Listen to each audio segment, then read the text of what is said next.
Welcome to NAUI's Dive Team Report. I'm your host, Greg Martin. If any of you have read the book Shadow Divers, or perhaps caught the History Channel's Deep Sea Detectives, you've probably heard of John Chatterton. John, like many of us in the dive industry, has a deep passion for diving. I caught up with John recently and we sat down for a chat, and the first thing that came to my mind was hearing about John diving on the wreck of the luxury liner, the Andrea Doria. When I was a lot younger, for some reason the Doria captured me. The whole story of the Doria, the Stockholm, the whole thing. And Ruth Roman, for some reason, just pops into my head. So did you find Ruth down there? No, but we didn't find the Chrysler Norseman either. The Andrea Doria was practically sinking on the evening news. You know, it was on the cover of Life magazine any number of times. And it really captured people's imagination and when it sank. And of course, Peter Gimbel, his dives were, people were inspired, the photographs that they took of the wreck.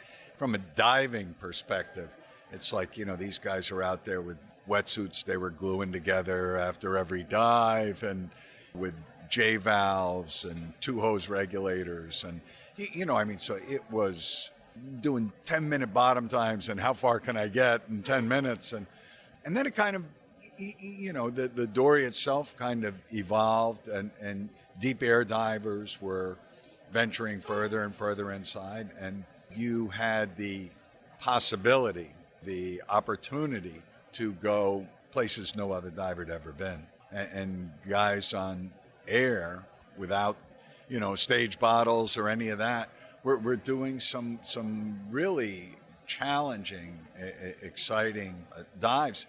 You know, then when Trimix came around, before it was even called technical diving, guys were using different gases and decompression gases, and they were starting to use dive planners to create profiles. You know, then the next thing was kind of rebreathers, and guys are doing longer dives. So not only is the wreck itself, you know, I mean, being a passenger liner, a relatively modern era passenger liner, in a very challenging area of the Atlantic Ocean from a diving perspective. But it's really has kind of spanned the history of modern shipwreck diving.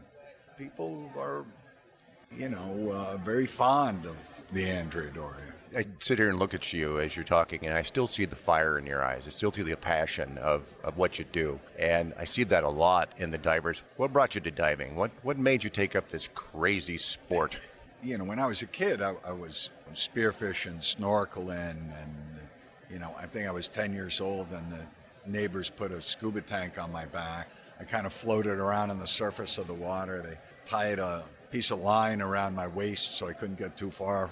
When I really started to get into diving, I was living up in New Jersey. You know, I mean, if you're living in New Jersey, I'm going to dive in New Jersey.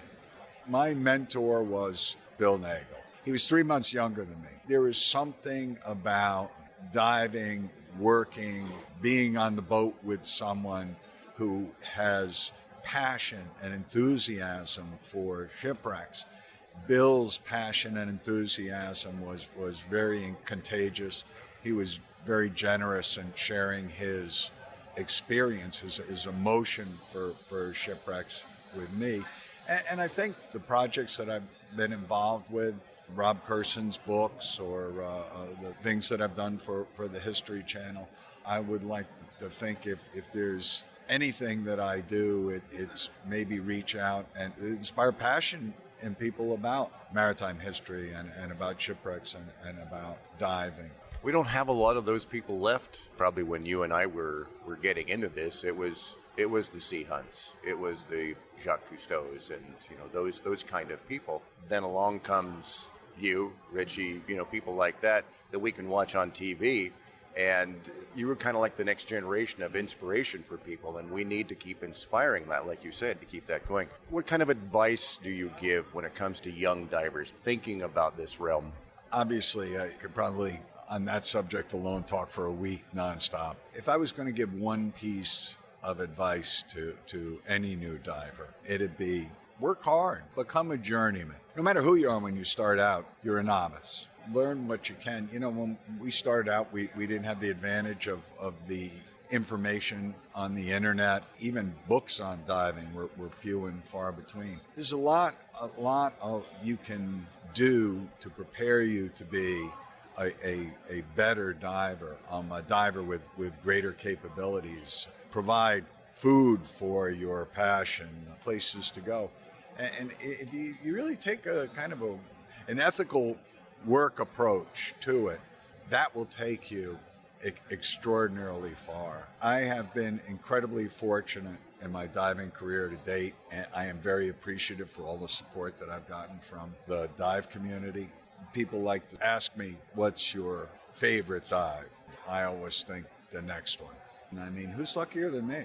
Well, good luck with whatever it is. Oh, thanks, Greg. Well, I can only hope that more divers like John Chatterton can continue to inspire new divers to explore the depths of this wonderful world of ours. Again, thanks to John for his time, and I'd love to hear from you too. My email is podcast@naui.org. Be sure and stop by the NAUI website or your local NAUI dive shop for more information on basic, advanced, and of course, specialty courses like technical diving. And that's this episode of NAUI's Dive Team Report. I'm Greg Martin. Thanks for listening. I'll see you underwater.